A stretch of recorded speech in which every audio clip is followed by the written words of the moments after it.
Video like जरूर कर लीजिए और ऐसे वीडियो लगातार फ्री में पाने के लिए चैनल को तुरंत सब्सक्राइब कर लीजिए और बेल आइकन को जरूर टैप कर लीजिए ताकि आगे भी सारे वीडियो आपको मिलते रहे। यूट्यूब में फॉलो करते हैं तो प्लीज ये वाला फ्री टेलीग्राम चैनल जरूर ज्वाइन कर लीजिएगा। सारे नोटिफिकेशन सारे अपडेट यहीं पे आते हैं, ध्यान रखिए। हेलो फ्रेंड्स, मेरा नाम है वैभव और आप लोग देख रहे हैं UPPSC best online coaching YouTube channel. दोस्तों, आज के इस वाले वीडियो में हम लोग क्या कवर अप करने वाले हैं ये सबसे पहले जान लेते हैं, उसके बाद फिर आगे बढ़ते हैं। देखिए, अगर आप देखेंगे आपकी डेली लाइफ में दो चीज़ें हैं जो डेली यूज़ होती हैं। एक, आप साबुन का इस्तेमाल करते ही करते हैं, चाहे आप उसको डिश वॉश की तरह यूज़ करें या फिर आप उसको नहाने वाले साबुन की तरह यूज़ करें या फिर कपड़े धोने वाले साबुन की तरह यूज़ करें। किसी ना किसी प्रकार में साबुन को आप डेली बेसिस पर यूज़ करते हैं। सो साबुन के क्या क्या प्रकार होते हैं, उसके अंदर कौन कौन से केमिकल्स मिले होते हैं, ये अक्सर एग्जाम्स में पूछा जाता है। सो उसको हम लोग कवर अप करेंगे। दूसरा, जब हम ग्लास की बात करते हैं, कांच की, तो कांच के बर्तनों में आप डेली कुछ ना कुछ उसका यूज़ करते हैं, कांच के बर्तनों का, या फिर आप चश्मा लगाते हैं तो फिर उसमें भी आप कांच का यूज़ कर रहे हैं। आपके घरों में खिड़कियाँ होंगी, ठीक है, वो सारी जो कांच है वो एग्जैक्टली होती किस मटेरियल की, क्या कुछ उसके अंदर मिला हुआ होता है, कैसे उसका निर्माण होता है, वो सारी चीज़ें जो एग्ज़ाम पॉइंट ऑफ व्यू से हैं, जो कांच से रिलेटेड पूछी जाती हैं ऑलमोस्ट हर एक एग्ज़ाम में। तो इन दो चीज़ों को आज के इस वाले वीडियो में कवर अप करेंगे और उसके बाद एक टॉपिक और इसमें देखेंगे छोटा सा। सो ये मतलब आज का हमारा पूरा वीडियो होने वाला है, तो इसको आप ज़रूर देखिए। एक क्वेश्चन 100% आपका, एक से दो क्वेश्चन फिक्स हैं एग्जामिनेशन में। दोस्तों, जैसा अभी स्टार्टिंग में हमने बात करी थी, साबुन के बारे में हम लोग बात करने वाले हैं। तो साबुन के अलग अलग टाइप होते हैं जिसका आप डेली बेसिस पर यूज़ करते हैं, तो क्या कुछ उसके अंदर मिला हुआ होता है। अगर आप बात करें कि बर्तन धोने का जो साबुन होता है उसके अंदर कौन कौन से केमिकल्स होते हैं। ट्रांसपेरेंट सोप, आपने पियर्स का एक एडवर्टीजमेंट देखा होगा जिसके अंदर वो ट्रांसपेरेंट सोप होता है, उसी चीज़ को प्रमोट करते हैं कि यह साबुन है पियर्स का, ट्रांसपेरेंट है। जो आप हैंड वॉश के लिए यूज़ करते हैं, डिटॉल हैंड वॉश आता है, तो उसमें जो साबुन होता है वो कैसे, किस तरीके से उसके अंदर क्या कुछ मिला होता है। या फिर अगर हम बात करें जो सौंदर्य साबुन होते हैं, यानी कि ब्यूटी सोप होते हैं, कहते हैं ना कि ये वाला साबुन से आप एकदम मुंह धोएंगे तो एकदम आप जो है ब्यूटीफुल हो जाएंगे, समथिंग लाइक टॉयलेट सोप, ये इसके अंदर क्या कुछ मिला होता है। लॉन्ड्री सोप की बात करें, कपड़े धोने का जो साबुन होता है, घड़ी तो बहुत ज़्यादा फेमस है, उसका यूज़ मतलब उसका एडवर्टीजमेंट बहुत ज़्यादा होता है, तो क्या कुछ उसके अंदर मिलाते हैं जिससे कि कपड़े साफ़ हो जाते हैं। इसी तरीके से अगर मेडिकेटेड सोप जो डॉक्टर्स अक्सर देते हैं, अगर किसी को स्किन डिजीज़ हो जाता है, कोई प्रॉब्लम होती है, तो उसमें क्या कुछ होता है। बाकी शेविंग सोप, उसके अंदर क्या होता है, फोम कैसे उसके अंदर जनरेट होता है और क्या कुछ मिलाया जाता है। तो ये सारी चीज़ें हम लोग कवर अप करने वाले हैं। सबसे पहला यहाँ पर हम बात किसकी करेंगे, जो आपका डिश वॉशिंग सोप है, यानी कि बर्तन धोने का साबुन है, ठीक है। अब ये जो बर्तन धोने का साबुन है, ऑब्वियसली बात है कि जब बर्तन धो रहे हैं कहाँ पर, किचन में, तो इसका एक और नाम ये भी हो सकता है भाई, इसको किचन सोप भी बोला जाएगा। ये तो बात हो गई। अब इसके अंदर जो एग्जाम में पूछा जाएगा वो क्या, कि इसके कंपोनेंट क्या क्या हैं, क्या कुछ इसके अंदर मिलाया जाता है, कंपोजिशन क्या है इसकी। सो इसमें आपका सोडियम लॉरेट, इसको मिलाया जाता है।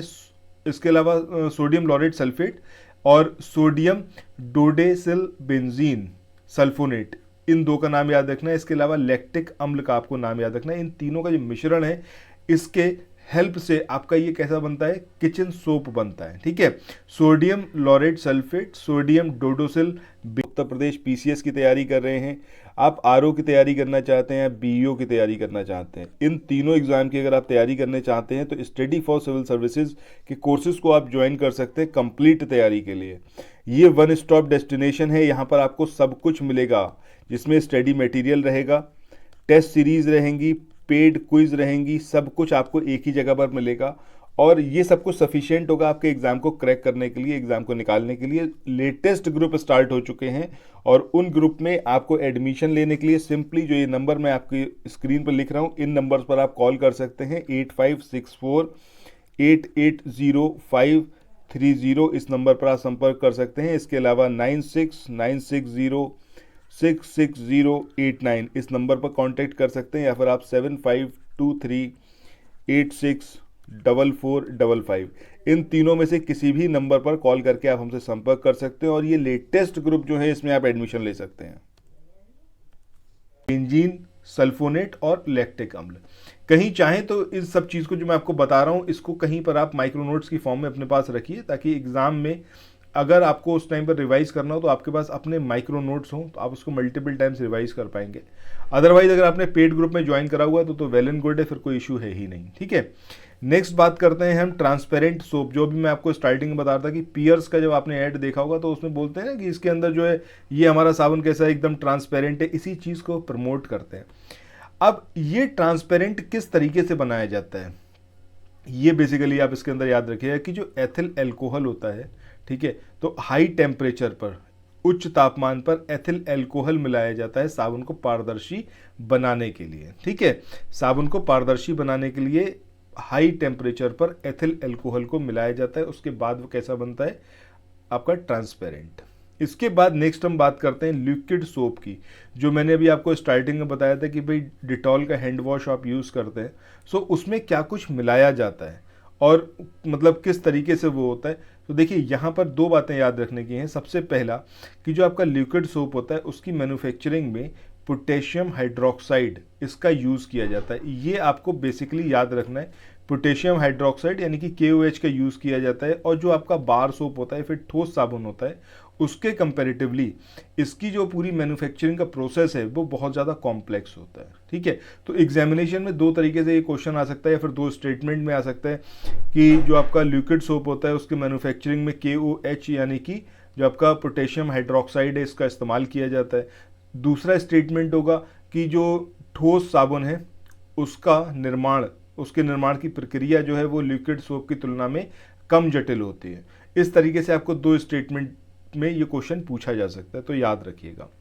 इसके बाद नेक्स्ट बात करते हैं प्रसाधन साबुन और जो सौंदर्य साबुन होते हैं, यानी कि जो टॉयलेट सोप है और जो ब्यूटी सोप है उसमें क्या कुछ यूज़ किया जाता है। तो अगर देखिए ब्यूटी सोप की बात करें तो ऑब्वियस सी बात है उसके अंदर कुछ ऐसा मिलाएंगे कि जो अच्छा महके। ठीक है, और दूसरी चीज़ क्या कि उससे आपका रंग वगैरह साफ़ हो, ये सारी चीज़ें हों, और उसके अंदर जो बेसिसिटी है, उसकी क्षारता है वो कम हो, ताकि स्किन को कोई डैमेज ना हो। तो यहाँ पर ये आपको याद रखना है कि ग्लिसरीन की इसके अंदर अधिकता होती है। ठीक है, ग्लिसरीन की अधिकता होती है, उसमें हाई क्वालिटी के जो ऑयल्स होते हैं और जो फैट्स होते हैं, वसा होती है, उसको मिलाया जाता है और विशिष्ट रंग और सुगंध जो है इसमें मिलाए जाते हैं। क्षार की इसके अंदर कमी होती है। सो ये तीन है। वैसे तो आप इसका नाम अगर देखेंगे तो नाम से ही आप काफ़ी कुछ आइडिया लगा सकते हैं कि क्या कुछ इसके अंदर होना चाहिए जिससे इसका जो पर्पस है इस प्रकार के साबुन को बनाने का वो फुलफिल हो। नेक्स्ट बात करें कपड़े धोने के साबुन की या फिर लॉन्ड्री सोप की। तो जब आप लॉन्ड्री सोप की बात करते हैं तो भैया कपड़ों पे से दाग धब्बे ये सब कुछ हटाने, तो उसके लिए क्या होगा, इस तरीके का उसके अंदर कंपोजिशन होना चाहिए ताकि वो असरदार हो। ठीक है, सो कपड़ों पर से ग्रीस हो गए, ठोस द्रव हो गए, जैविक पदार्थ हो गए, धूल, इस सब को हटाने के लिए इसको बनाया जाता है। ये तो इसका पर्पस है।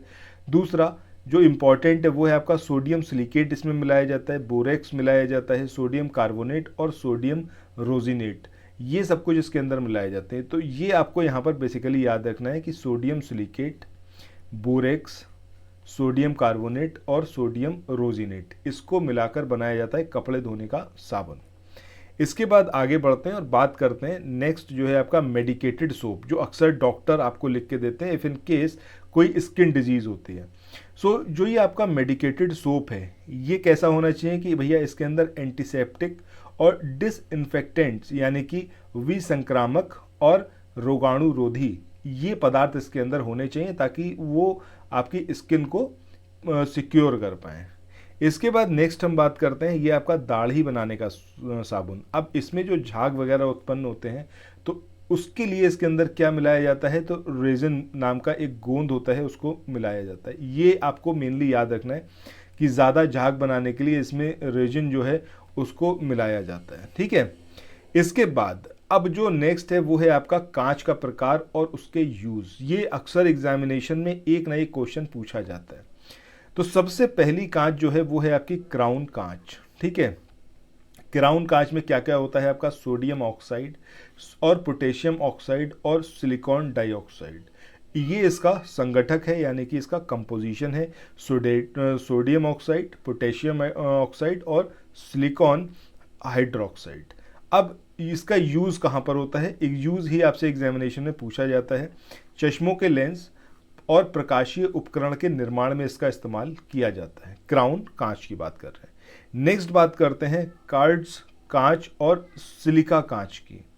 इसमें शुद्ध सिलिकॉन हाइड्रोक्साइड मिलाया जाता है और कुछ नहीं होता है इसमें। ठीक है, अब इसमें क्या होता है कि जो आपका पराबैंगनी लैंप्स हैं उनके जो बल्ब होते हैं, रासायनिक अभिकर्मक यानी कि केमिकल रिएजेंट्स के कंटेनर जो होते हैं, और जो दूसरे प्रयोगशाला उपकरण हैं उसके निर्माण में इस कांच का इस्तेमाल किया जाता है।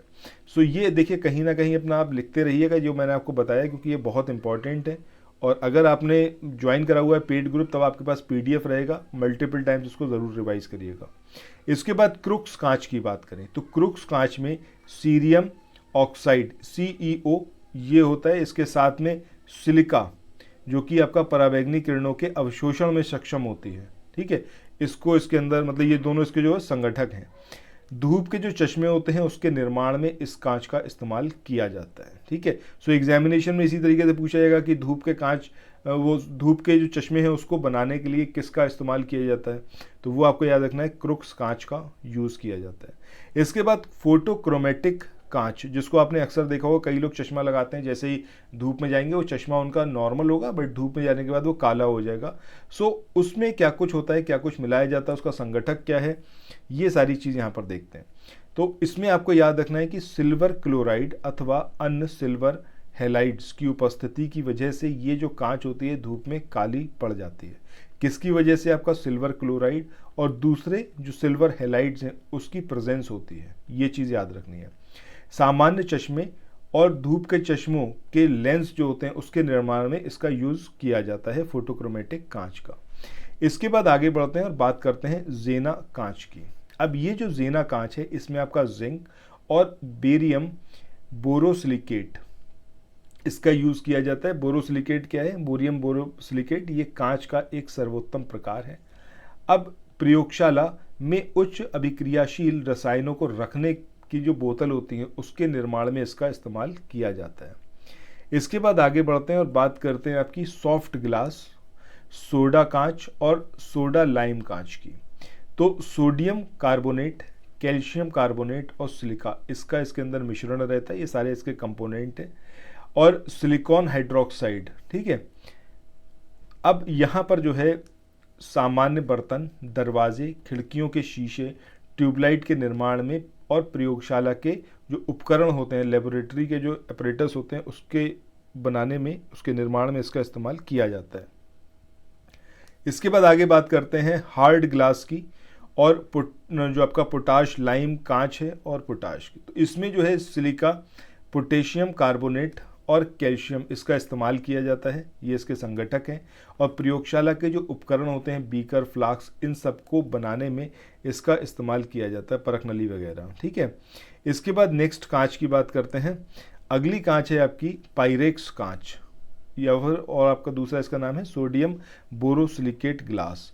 ये जो है इसमें सिलिका, बोरॉन ट्राई ऑक्साइड और सोडियम और एल्युमिनियम इसका इस्तेमाल किया जाता है। रासायनिक उपकरण, कार के हेडलैम्प्स आदि बनाने के लिए इसका इस्तेमाल किया जाता है।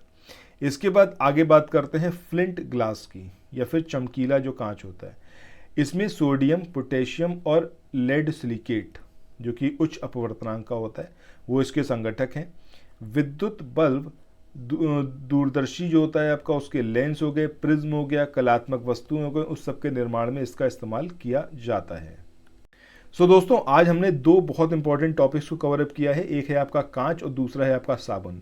अब जो नेक्स्ट वीडियो आएगा उसमें हम आगे कवर अप करेंगे कि ये जो आप सौर प्रसाधन देख रहे हैं, जैसे इत्र की बात करें तो इसके अंदर कौन कौन से इसका कंपोजिशन वाले केमिकल्स हैं, क्या कुछ इसके अंदर मिलाया जाता है, ये सारी चीज़ें नेक्स्ट वीडियो में हम लोग कवर अप करेंगे। सो अगर आपको ये वीडियो पसंद आया तो एक लाइक का बटन ज़रूर प्रेस करिएगा और इस वाले वीडियो को शेयर ज़रूर करिएगा अपने फ्रेंड्स में। बाकी प्रीवियस वीडियोज़ को देखने के लिए प्लेलिस्ट में जाइए, वहाँ पर जाकर प्रीवियस वीडियोज़ को ज़रूर देखिए।